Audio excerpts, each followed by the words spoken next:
नमस्कार मित्रों। सूरज की पहली किरण जैसे ही धरती पर पड़ी, वैसे ही 78 वर्षीय रामनाथ जी अपनी छड़ी थामे धीरे धीरे घर से बाहर निकले। उनका सफेद कुर्ता पैजामा उनकी सादगी और उम्र दोनों को बयां कर रहा था। चेहरा झुर्रियों से भरा हुआ था, पर आंखों में अनुभव और ज्ञान की चमक अब भी बरकरार थी। उनके घर से बैंक की दूरी ज्यादा नहीं थी, मगर उनके कमजोर पैरों के लिए हर कदम किसी पहाड़ चढ़ने जैसा था। फिर भी आत्मसम्मान और स्वाभिमान की ताकत उन्हें मजबूती दी। रामनाथ जी एक रिटायर्ड स्कूल टीचर थे। जिंदगी भर उन्होंने ईमानदारी से अपनी नौकरी की, सैकड़ों बच्चों को पढ़ाया और अब अपने छोटे से घर में अकेले रहते थे। उनकी पत्नी कुछ साल पहले दुनिया छोड़ चुकी थी और बेटा अपनी नौकरी के सिलसिले में विदेश चला गया था। यदा कदा फोन पर हाल चाल ले लेता था, मगर व्यस्तता के कारण आ नहीं पाता था। आज उन्हें अपने कुछ जरूरी घरेलू खर्चों के लिए बैंक से 1000 रुपये निकालने थे। हालांकि उनके पास एटीएम कार्ड था, मगर वे मशीन से पैसे निकालने में असहज महसूस करते थे। कई बार उन्होंने कोशिश की थी, मगर बटन दबाने में गलती हो जाती थी या मशीन से फटाफट पैसे निकालकर रखने में कठिनाई होती थी। इसलिए वे हमेशा बैंक जाकर ही पैसे निकालते थे। रामनाथ जी धीरे धीरे चलते हुए बैंक पहुंचे। बैंक में भीड़ अधिक नहीं थी। वे सीधा कैश काउंटर पर पहुंचे, जहां एक युवा कैशियर बैठा हुआ था। रामनाथ जी ने अपने थैले से चेक बुक निकाली और 1000 रुपये का चेक भरकर कैशियर की ओर बढ़ा दिया। कैशियर ने चेक देखा और बेमन से कहा, बाबा, इतनी छोटी रकम के लिए बैंक आने की क्या जरूरत थी? एटीएम से निकाल लेते, हमें भी काम करने दीजिए। रामनाथ जी उसकी बात सुनकर थोड़े अचंभित हुए। वे शांत स्वर में बोले, बेटा, मुझे एटीएम चलाना नहीं आता, इसलिए बैंक आना पड़ता है। कैशियर ने हंसते हुए अपने पास बैठे सहकर्मी से कहा, देखो यार, ये बुजुर्ग लोग भी ना, तकनीक का जमाना आ गया है और ये लोग अभी तक पुराने तरीकों से चिपके हुए हैं। एटीएम मशीन से भी नहीं निकाल सकते। सहकर्मी ने भी हंसते हुए कहा, बिल्कुल सही कह रहे हो, इन्हें डिजिटल इंडिया में रहने का कोई हक नहीं है। बैंक में मौजूद कुछ अन्य ग्राहक भी इस वार्तालाप को सुनकर मुस्कुरा रहे थे। यह सब देखकर रामनाथ जी का दिल बहुत दुखा। उन्होंने संयम बनाए रखा और विनम्र स्वर में कहा, बेटा, मैं पूरी जिंदगी एक टीचर रहा हूँ। अपने समय में मैंने भी नई चीजें सीखी थी, मगर उम्र के इस पड़ाव में हर तकनीकी चीज सीखना आसान नहीं होता। मुझे बस 1000 रुपये चाहिए, क्या तुम मुझे यह रकम दे सकते हो? कैशियर ने चीढ़ते हुए कहा, बाबा, बैंक में इतनी भीड़ होती है, हर आदमी का समय कीमती होता है। अगर आप हर बार ऐसे छोटे छोटे चेक लेकर आएंगे तो बैंक का काम कैसे चलेगा?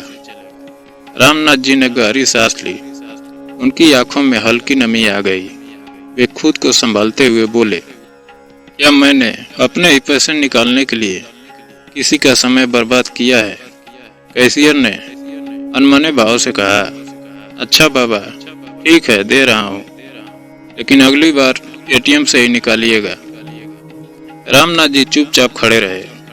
कैशियर ने उन्हें पैसे थमाए और बिना उनकी ओर देखे अगले ग्राहक को बुला लिया। रामनाथ जी ने कांपते हाथों से पैसे संभाले और धीमे कदमों से बैंक से बाहर निकल गए। जब वे बैंक के दरवाजे से बाहर निकले तो उनके मन में एक ही सवाल था, क्या सच में उम्र दराज लोगों की इज्जत अब इस दुनिया में कम हो गई है? बैंक से बाहर निकलने के बाद रामनाथ जी धीमे धीमे कदमों से अपने घर की ओर बढ़ने लगे। उनका दिल भारी था। पूरी जिंदगी इज्जत और सम्मान के साथ जीने वाले व्यक्ति के लिए आज की घटना किसी जख्म से कम नहीं थी। उनका मन बार बार वही शब्द दोहरा रहा था, आपको एटीएम से निकालना चाहिए था। डिजिटल इंडिया में रहने का कोई हक नहीं है। घर पहुंचकर उन्होंने चुपचाप पैसे अलमारी में रखे और खिड़की के पास बैठ गए। बाहर बच्चे खेल रहे थे, चिड़ियों की चहचहाहट थी और उनके मन में शांति नहीं थी। रात में सोने से पहले उन्होंने निर्णय लिया, अगर दुनिया बदल रही है तो मुझे भी बदलना होगा, लेकिन अपने स्वाभिमान के साथ। अगले दिन वे पास के साइबर कैफे गए, जहां युवा लड़के कंप्यूटर और मोबाइल से जुड़े काम करते थे। वहां उन्होंने एक लड़के रोहन से कहा, बेटा मुझे एटीएम और मोबाइल बैंकिंग सीखनी है, क्या तुम सिखा सकते हो? रोहन ने मुस्कुराते हुए कहा, बिल्कुल बाबा, आप बैठिए। फिर क्या था, अगले कुछ दिनों में रामनाथ जी ने धैर्यपूर्वक सीखा, एटीएम कैसे इस्तेमाल करें, मोबाइल बैंकिंग कैसे करें, यूपीआई से पेमेंट कैसे करें। कई बार वे गलती करते, कई बार घबरा जाते, लेकिन हार नहीं मानी। धीरे धीरे वे तकनीक में निपुण होते गए।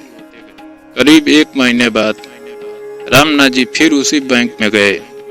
इस बार उनके हाथ में चेक नहीं था, बल्कि वे सीधे कैशियर के काउंटर पर गए। वहीं कैशियर बैठा था जिसने उन्हें अपमानित किया था।